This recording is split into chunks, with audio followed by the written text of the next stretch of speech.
이게 참 이제 어려운 문제입니다만 사실은 잘못 설정한 의제라고 저는 생각을 합니다. 성장이냐 분배냐. 다 아시겠지만 사회 구성원 다수가 받아들일 수 없을 정도의 불균형한 분배 또는 정의롭지 못한 분배 상태를 가진 국민 경제는 절대로 건전하게 지속적으로 성장할 수 없습니다. 그런 사례를 저는 단 하나도 알지 못합니다. 동시에 성장하지 못하는 국민 경제는 장기간 분배 상태를 호전시키는 것이 불가능합니다. 그래서 우리가 이 성장과 분배는 늘 일정 정도의 이 공존관계이기도 하고 일정 정도 갈등관계이기도 합니다. 단기적으로 보면 이것이 갈등관계인 경우가 종종 나타나지만 길게 보면 둘은 같이 갈 수밖에 없는 문제거든요. 지금 성장이냐 분배냐는 이런 쟁점이 제기된 것은 저는 어떤 실사구시적인 토론이라기보다는 이것은 이데올로기 논쟁의 성격이 매우 강합니다. 그러니까 지금 참여정부가 추진하는 어떤 시장개혁이나 구조개혁의 기본 방침이 적절치 않다거나 또 그것이 자기의 이익에 손실을 미칠 수 있다고 생각할 경우에 이런 정책을 가장 손쉽게 공격할 수 있는 방식이 일종의 경제 색깔론이거든요. 분배 위주로 간다. 성장이 저해될 것이다. 우리 위기가 올 것이다. 이런 식으로 얘기를 하는데 저는 지난 1년 2개월, 3개월 정도 참여정부의 집권 기간 동안에 일부 전문가들이나 언론에서 얘기하는 바 분배 위주의 경제정책으로 간다는 것을 입증할 만한 단 하나의 정책이라도 제시하고 그런 걱정을 한다면 수긍하겠습니다만 저는 상당히 분배 위주의 정책을 많이 펴야 된다고 개인적으로 생각하는데 제가 지지하는 이 참여정부가 그 정책을 거의 하지 못한 것에 대해서 매우 유감스럽게 생각하고 지금까지 이것을 하기 어려운 상황이었기 때문에 그렇게 온 것이라고 일단 이해를 하고 앞으로 경제 여건이 좀 더 호전된다면 그때 가서는 좀 쓸 수 있지 않겠느냐 이렇게 본다는 점을 우선 말씀을 드립니다. 예, 유승민 당선자 말씀해 주시죠. 유시민 당선자께서 성장이냐 분배냐를 이렇게 너무 이렇게 구분해서 볼 필요가 없고 장기적으로 이게 상당히 이제 좀 이렇게 같이 몰려서 가는 그런 측면이 있다. 그 점에 대해서는 이제 저도 뭐 100% 동감이고요. 다만 그 끝에 이제 이게 실사구시 논쟁이 아니고 이게 이데올로기 논쟁이다. 그 점에 대해서는 저는 조금 생각을 달리합니다. 왜냐하면 지금 아까도 말씀드렸지만 수십 년간 그 시대에 강조해오던 경제발전 전략이라는 게 분명히 있었습니다. 어디에 더 이제 강조를 하느냐 그게 있었는데 저는 분배에 대해서 우리가 한 17년 정도의 기간 동안 상당히 강조를 해왔고 그래서 지금은 분배는 상당히 좀 내실화, 알차게 할 때가 됐습니다. 그런데 아까 그 참여정부 집권 1년 동안 분배 위주 정책으로 간 증거가 있느냐 저는 뭐 그런 것도 별로 기억이 안 납니다. 그 대신에 제가 문제를 삼고 싶은 거는 일단 참여정부 1년 동안 경제정책이 별로 없었습니다. 분배이고 성장에 관해 경제정책이 별로 없었고 맨날 조중동하고 싸우고 코드 맞추고 정치만 했고 정치 과잉이지 경제에 대해서는 굉장히 무관심했습니다. 일단 우선적으로 그걸 지적하지 않을 수 없고 경제정책 분야에서는 굉장히 우왕좌왕했습니다. 작년에 그 대학 교수들이 붙여준 별명이 우왕좌왕 아닙니까? 그 굉장히 우왕좌왕했고요. 그다음에 또 하나 중요한 문제는 분배를 열심히 하는 건 좋습니다. 좋은데 성장에 대한 해법을 분명히 특히 요즘과 같이 서민들이 고통받고 일자리가 없고 이런 시절에는 정부가 성장에 대한 해법이 우리는 이거다라고 제시할 수 있어야 됩니다. 제가 기억나는 한 가지밖에 없습니다. 작년 어느 때인가 신성장 산업 10개 그거 발표한 거 딱 하나밖에 저는 기억이 나지 않습니다. 그래서 그걸 가지고 경제 색깔론이다 이렇게 말씀하실 게 아니라 분배도 열심히 해야 되지만 책임 있는 정부라면 이렇게 경제가 어려울 때는 우리가 어떻게 이 경제를 지속 가능한 그런 성장을 실현을 시키겠다. 이거를 좀 내놔야 됩니다. 그런데 수십 개 로드맵을 만들면서 제가 기억나는 성장의 방법이 뭔지 그게 없다는 그런 지적을 좀 드리고 싶습니다. 짤막하게만 예, 말씀하시죠. 제가 또 반론 잠깐만 짤막하게만 예. 말씀을 드릴게요. 그러니까 이제 그 비판하신 건 좋습니다. 근데 이제 비판도 좀 저는 실사구시적이었으면 좋겠다 이런 생각이 드는데요. 한나라당에서 좋은 의견이 있으시면 제안을 주십시오. 아주 구체적인 정책으로. 그럼 저희가 뭐 집권당이고 다수당이기 때문에 그 정책이 충분히 합리적이고 또 단기적으로 투자 진작을 하고 또 국민들의 생활을 개선하는 데 도움이 될 만한 정책이라면 무엇이든 간에 긍정적으로 받아들이려고 합니다. 근데 단순히 우왕좌왕했다, 아무것도 없었다 이렇게 얘기를 해버리면 그러면 그 수많은 경제부처의 공무원들은 지난 1년 동안 다 놀았다는 얘기며 대통령이 하루 일정 가운데 1.6회 정도가 경제민생 관련이었고 전체 일정 60% 이상이 전부 경제민생 관련 회의나 방문 이런 것이었습니다. 근데 그건 좀 지나치게 이제 모욕적인 표현이라고 저는 생각하고 정치적인 공격으로는 이해를 하겠습니다만은 그렇게 해서 우리 경제가 좋아질 수는 없다는 점을 말씀을 드리고요.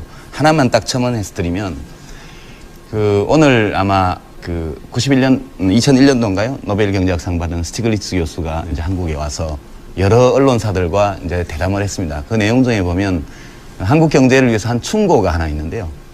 93년, 94년경 클린턴 행정부 미국, 이 클린턴 행정부의 경험을 좀 잘 참고해봐라.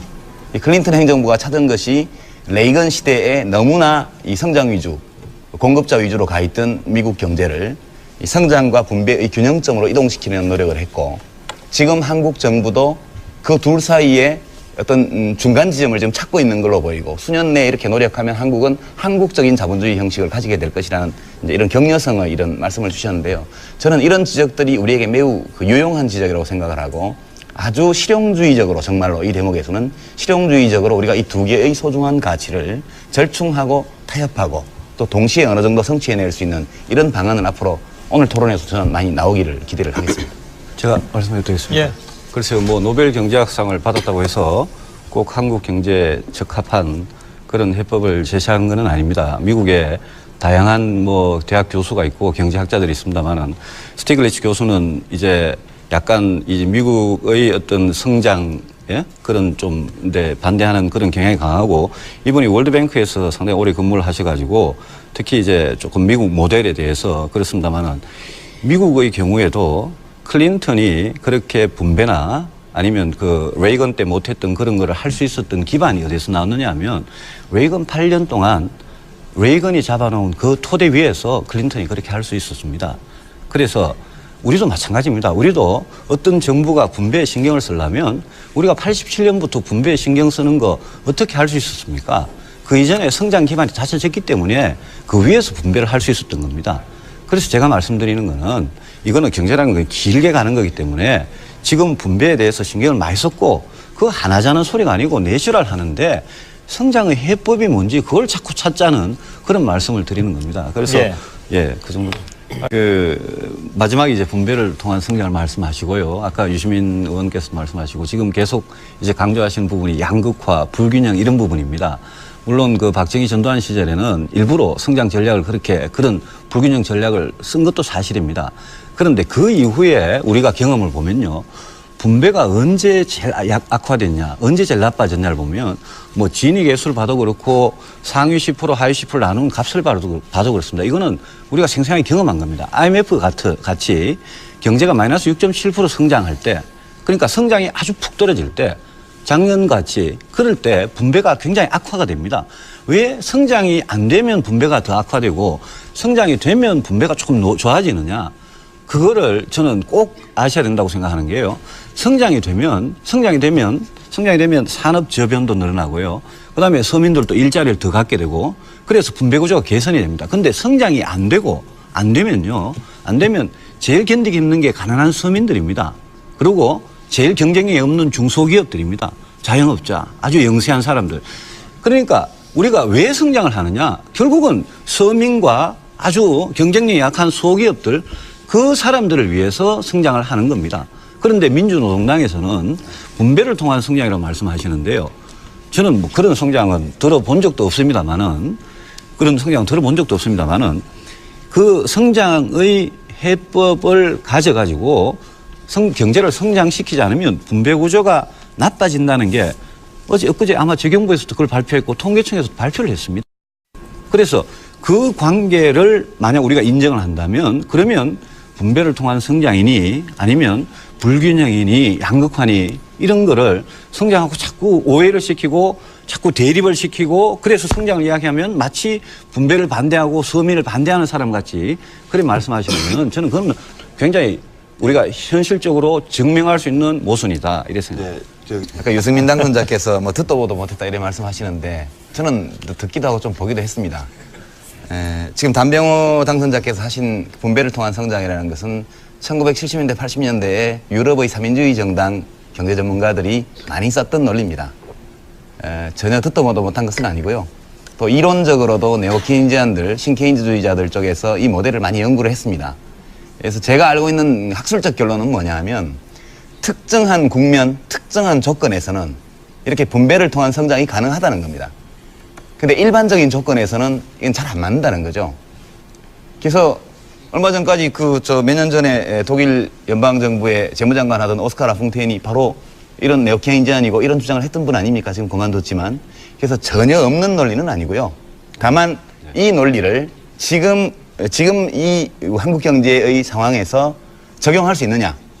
이제 그 점에 관해서 확신이 없는 것이죠. 저도 그 이론과 이런 것들을 알고 있지만 지금 이 모델을 여기에 적용하기에 우리가 지금 맞고 있는 이 상황, 위기 상황, 혹은 위기적 상황의 그 원인이 과연 그것이 유일한 것이거나 혹은 그것이 가장 중요한 것이냐에 대해서 저도 확신이 안 들기 때문에 저는 그런 주장을 안 하는 것이거든요. 이제 그 점에 대해서 너무 좀 이런 건 듣도 보도 못했다 이래 하시는 건 좀 지나치신 것 같고요.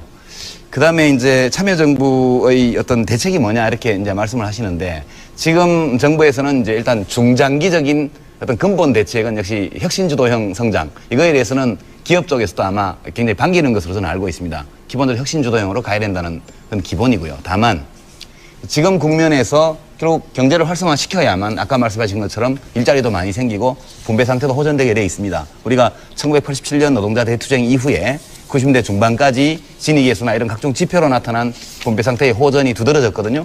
그러고 나서 외환위기 터지면서 급전직하 이제 상황이 나빠졌는데 다시 기본적으로 경제를 살려야만 그 다음에 분배를 호전시킬 수 있는 것은 분명한 사실이라고 저는 생각을 합니다. 그래서 이 시점에서는 조금 더 구체적으로 그러면 기업의 이 투자를 활성화시키고 특히 투자 여력을 가지고 있는 대기업들, 사내 유보를 많이 갖고 있지 않습니까? 그걸 자꾸 빚 갚는 데 쓰고 있는데 그러지 말고 좀 투자해서 고용도 창출할 수 있도록 하려면 뭘 해줘야 되냐, 정부에서. 이런 거 좀 구체적으로 말씀하시고 동시에 그 민간 가계의 소비 능력이 이렇게 취약해가지고는 어렵습니다. 그래서 지금 뱃뱅크니 뭐니 해서 여러 가지로 신용불량자 문제를 해결하거나 완화하거나 이렇게 한 대책들이 나오고 있거든요. 그래서 민간 가계의 소비 능력 혹은 구매 능력을 증대시키는 노력도 이걸 분배로 몰지 말고 저는 좀 받아주셨으면 좋겠고요. 협조 좀 하고 동시에 지금 투자 여력이 있는 기업들의 설비 투자, 신규 투자를 활성화시키기 위한 어떤 구체적 제안을 정부에게 하고 정부가 그것을 같이 상의하는 이런 쪽으로 간다면 그렇게 큰 논란 없이 우리가 해법을 찾을 수 있지 않을까. 알겠습니다. 이런 건의를 좀 드립니다. 야당과 제게. 지금 설비 투자가 지금 3년째 계속 마이너스 성장입니다. 그래서 정부가 투자를 살리기 위해서 얼마나 노력을 하고 계신지 제가 정확히는 모르겠지만 노력을 하신 그 결과가 지금 설비 투자가 계속 3년째 마이너스고 진짜 저는 걱정되는 거는 공장들이 문을 닫고 빠져나가고 개인들도 지금 통계에 정확히 잡히진 않지만 돈을 해외로 빼돌리는 개인들이 저는 상당히 늘어나는 걸로 그렇게 알고 있습니다. 그래서 이 빠져나가는 돈, 그리고 기업들이 아까 현금을 65조 원이나 쌓아두고 지금 투자를 안 한다는 거고 시중에 부동자금이 400조 원이 있는데 투자 쪽으로 안 간다는 거 아닙니까? 그래서 저는 이런 상황에서는 정부가 진짜 좀 아주 한계적으로 막 이래 좁게 작게 이렇게 생각할 게 아니라 이 투자 마인드를 어떻게 살릴 거냐에 대해서 아주 발상의 전환 같은 걸 저는 좀 해야 된다고 생각합니다. 그래서 예컨대 기업에서 꾸준히 요구하고 있는 게 수도권 공장 총량제 이거를 좀 폐지해달라 이게 있습니다. 그런데 다행히 노무현 정권 그다음에 열린우리당이 지금 행정수도 이전을 추진하고 있지 않습니까? 그래서 행정수도 이전을 추진하고 있으니 그러니 수도권 공장 총량제 이런 규제는 저는 과감하게 저는 폐지해도 좋다고 생각합니다. 그다음에 기업들이 파주에 LG 필립스가 공장을 짓고 말이죠. 삼성이 아산에 뭐 반도체 공장을 하겠다 그러고 또 화성에도 하겠다 그러고 쌍용이 뭐 평택에다 하겠다 그러고 이게 전부 다 수도권 총량 규제 거기도 물겨 있고 또 기업들이 요구하는 게 기업 도시를 만들자는 겁니다.